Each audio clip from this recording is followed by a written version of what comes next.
من الشيطان الرجيم بسم الله الرحمن الرحيم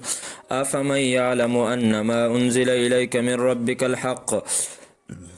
أفمن يعلم آیا پس هغه څوک چې پوهیږي أن ما أنزل چې یقینا هغه کتاب چې رالیږلی شوی دی الیک تا ته من ربک د طرفه د ربستانه الحق و حق دی کمن هو آیا دا کیدی شي په شانته د هغه چا چې هغه اعمالون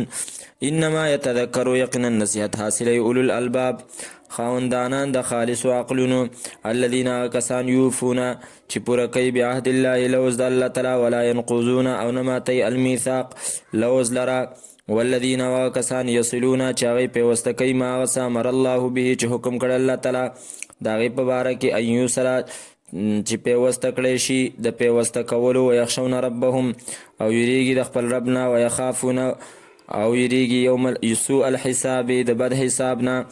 والذین کسان صبروا چې صبر کوي ابتغاء وجه ربهم د پاره د لټولو د رضامندتیا د رب د دی واقاموا الصلاة او پابندي کوي د مانځه وانفقوا او خرج کوي مما دا غسنا رزقناهم چې ورکړي دي منګه دیو ته سرن په پټه باندې وعلانیتن او په ښکاره باندې ويدرؤون او د فکۍ بالسیئات په نیکۍ سره بالحسنه ويدرؤون او د فکۍ بالحسنه په نیکۍ سره السیئات بدی لره اولئک دا کسان لهم د دیو د پاره عقبت دار انجام د آخرت دی انجام د کور دی انجام د آخرت دی جنات عدن باغونه د همیشګرۍ به يدخلونها چې ننوځي به د هغې ته ومن او هغه څوک صالحات چې هغه نیکان من آبائهم د پلارانو د دینه وازواجهم او د بیبیانو د دینه وذریاتهم او د اولاد د دینه والملائکة فرشتي يدخلون داخلیږي به علیهم په دیو باندې من کل باب د هرې دروازې نه سلام علیکم وایي به سلامتیا دي په تاسو باندې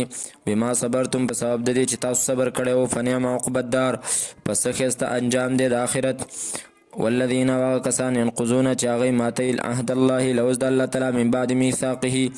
پس د مضبوط والي د دې نه ویقطعون او کټ کوي ما هغه څه امر الله به چې حکم کړی الله تعالی د هغې په باره کې ان یوصله